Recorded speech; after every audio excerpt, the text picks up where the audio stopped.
The three triads are just a way of grouping Enneagram types based on their shared characteristics. They've really evolved over time and are a major way that the Enneagram can continually integrate widely held concepts from mainstream psychology and spirituality. The most popular triad is often just called the triadic self or the triad, and it's because it describes the primary way we find self-awareness, which is what the Enneagram is all about. I prefer the term triad centers because they help us find balance within our perceptions of and reactions to our environment. The three triad centers are the head, the heart, and the gut, which is also called the body. Type 8 challengers are in the gut group alongside type 9 peacemakers and type 1 reformers. Now, all gut types struggle with their impulsive reactions to reality, and they primarily wrestle with feelings of rage because of all the things that are out of their control. Ones constantly suppress their anger because it feels morally wrong.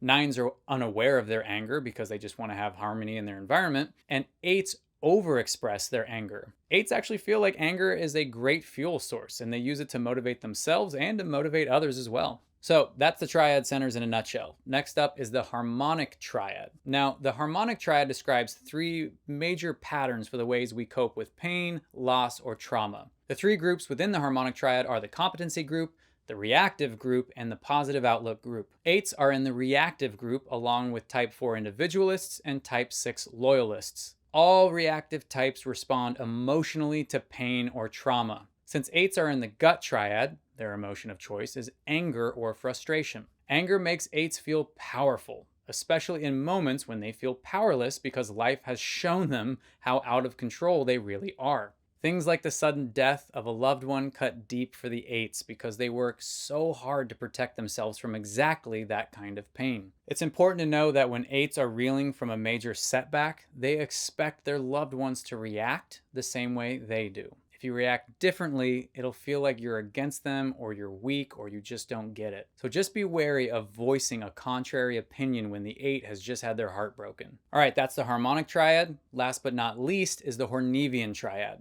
The Hornevian triad describes the major patterns within our social behaviors. And the three groups within the Hornevian triad are the withdrawn group, the assertive group, and the compliant group. No surprise here, eights are in the assertive group, along with type 7 enthusiasts and type 3 achievers. Assertive types believe the key to their social success is to assert themselves and to make their presence known. Eights can show some variety here based on their wing type, because eights with a 9 wing can actually be a little shy if they're out of their comfort zone.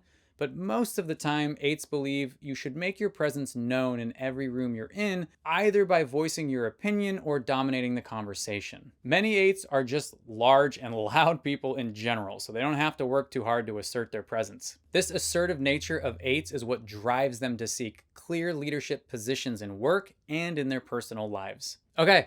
That's a high-level view of all the Enneagram triads as they relate to the Type 8 Challenger. Time to move on to the final section, which is some practical steps that Type 8s can take in their journey to become healthier, more self-aware people.